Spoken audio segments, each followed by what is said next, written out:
Assalamualaikum warahmatullahi wabarakatuh. Waalaikumsalam Bapak Ibu, perkenalkan saya Ida Rahmawati. Pada kesempatan kali ini karena di Desa Sendanga Sri Lasem ya, di sini kan mungkin sering terjadi banjir ya Bapak Ibu. Jadi di sini kita akan berdiskusi terkait banjir seperti pencegahannya, untuk nanti upaya-upayanya seperti apa biar kita bisa menyelamatkan diri atau mungkin bisa mencegah, menanggulangi, dan nanti mungkin kita akan berdiskusi terkait nanti mungkin penyakit yang akan ditimbulkan dan cara mengatasinya seperti itu ya Bapak Ibu. Untuk yang pertama, dari banjir sendiri itu merupakan genangan air yang meluap di permukaan tanah sehingga mengganggu aktivitas masyarakat dan dapat menyebabkan seperti merugikan kegiatan, bisa terganggu dan bisa muncul berbagai penyakit seperti itu. Mungkin Bapak Ibu juga bisa sambil menyimak untuk pamflet yang di bawah ya Bapak Ibu. Di sini untuk dampak dari banjir sendiri itu bisa berdampak salah satunya di kesehatan ya Bapak Ibu. Untuk dampak di kesehatan, mungkin penyakit yang bisa muncul akibat banjir itu seperti demam berdarah, kemudian diare, ispa atau infeksi saluran pernapasan, atau leptospirosis seperti itu. Untuk pencegahan penyakit akibat banjir ini, Bapak Ibu sekalian bisa menerapkan beberapa langkah. Salah satunya yang pertama yaitu menggunakan air bersih untuk minum dan memasak, kemudian merebus air hingga mendidih sebelum diminum. Cara ini mungkin bisa meminimalisir terjadinya diare nih Bapak Ibu. Kemudian mencuci tangan dengan sabun, menggunakan alas kaki saat berjalan di genangan air, membersihkan lingkungan setelah banjir surut, menguras dan menutup tempat penampungan air, mengkonsumsi makanan yang bersih dan bergizi, serta segera memeriksakan diri ke vaskes jika mengalami demam, diare, atau luka yang terkontaminasi air banjir seperti itu. Untuk poin selanjutnya yaitu menerapkan perilaku hidup bersih dan sehat, atau bisa disingkat dengan PHBS.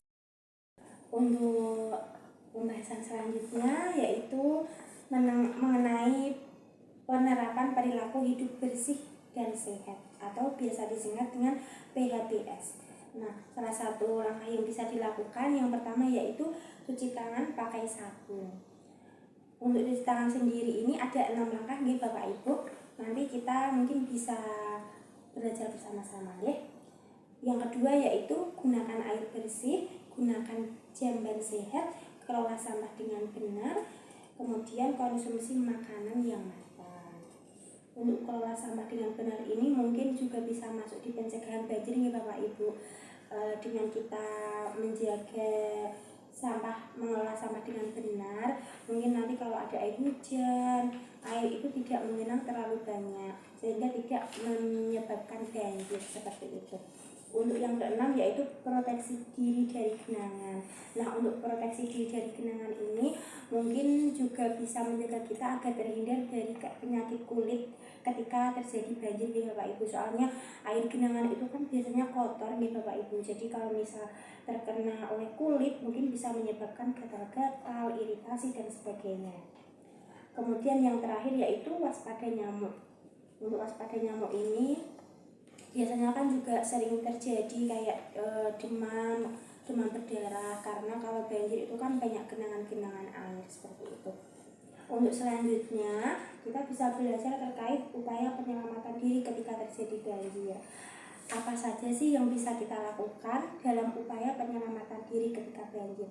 Yang pertama yaitu tindakan yang bisa dilakukan sebelum terjadi banjir, dimana di sini kita seperti memberikan persiapan terhadap diri sendiri, seperti menyiapkan tas siaga bencana yang mana isinya di situ ada barang-barang esensial seperti obat-obatan, kemudian senter, air bersih, makanan kering, dan pakaian ganti. Untuk semua bahan-bahan ini tuh nanti akan bermanfaat di Bapak Ibu jika nanti terjadi banjir. Kemudian amankan dokumen penting seperti kayak KK, KTP, surat tanah, dan lain-lain. Untuk yang nomor 3 yaitu pantau informasi. Sekarang kan sudah canggih Bapak Ibu, mungkin Bapak Ibu sekalian bisa mengupdate informasi melalui gadget. Selalu dengarkan informasi dari media atau instansi terpercaya seperti BMKG dan BPBD setempat mengenai perkembangan cuaca dan potensi banjir.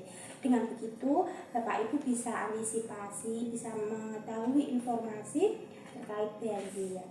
Untuk yang kedua yaitu langkah ketika terjadi banjir. Nah, di sini langkah yang paling penting yaitu Bapak Ibu sekalian tetap tenang, jangan panik. Karena kepanikan hanya akan menguras energi dan membuat Bapak Ibu akan sulit mengambil keputusan yang tepat. Kemudian yang kedua yaitu matikan listrik dan gas. Kenapa? Karena listrik dan gas itu cukup berbahaya ya Bapak Ibu. Segera matikan aliran listrik di meteran dan cabut peralatan elektrolit yang masih terhubung untuk mencegah konsleting dan bahaya tersengat listrik. Kemudian yang terakhir, evaluasi ke tempat yang lebih tinggi dengan cara pindahkan segera ke lokasi yang lebih tinggi dan aman seperti lantai 2 rumah, gedung tinggi terdekat, atau posko pengungsian. Nah, biasanya kalau banjir itu kan ada posko pengungsian di Bapak Ibu yang disiapkan oleh instansi, oleh kayak kepala desa atau apa itu nanti kan ada kayak posko pengungsian dalam digunakan untuk upaya penyelamatan masyarakat seperti itu. Dan yang terakhir yaitu upaya yang bisa dilakukan jika terjebak di luar ruangan. Yang pertama yaitu hindari genangan air deras. Jangan mencoba berjalan atau mengemudikan kendaraan melintasi genangan air atau arus banjir, karena Bapak Ibu akan berisiko terseret. Kemudian gunakan benda apung jika perlu. Seperti apa? Mungkin nggak bisa ban pelampung dan sebagainya. Jika Anda harus berenang atau terbawa arus, gunakan benda yang dapat mengapung seperti baskom atau pelampung. Kemudian yang terakhir, tarik perhatian. Gunakan peluit atau pakaian berwarna cerah untuk menarik perhatian tim penyelamat. Untuk poin terakhir yaitu setelah banjir surut. Yang pertama, waspada bahaya lanjutan. Hindari kabel listrik yang terputus atau terendam air. Kemudian yang kedua, periksa kondisi rumah. Pastikan itu Bapak Ibu ya, pastikan bangunan rumah aman untuk ditempati kembali atau perlu bersihkan dulu atau dicek dulu mungkin kabel-kabelnya. Kemudian bersihkan sisa lumpur serta puing-puing. Yang terakhir yaitu jaga kebersihan dan kesehatan. Gunakan sarung tangan dan sepatu boot saat membersihkan rumah untuk menghindari penyakit kulit. Segera periksa diri ke fasilitas kesehatan terdekat jika Anda mengalami gejala penyakit pasca banjir. Seperti itu. Nah, Bapak Ibu sekalian, untuk materi saya pada kesempatan kali ini, barangkali Bapak Ibu ada yang perlu ditanyakan, silahkan. Baik, demikian Bapak Ibu, terima kasih atas waktunya. Terima kasih juga sudah berpartisipasi, sudah kita melakukan tanya jawab juga nih Bapak Ibu. Demikian yang dapat kita sampaikan untuk pertemuan kita kali ini. Terima kasih, mohon maaf apabila ada kesalahan. Wassalamualaikum warahmatullahi wabarakatuh. Waalaikumsalam warahmatullahi wabarakatuh.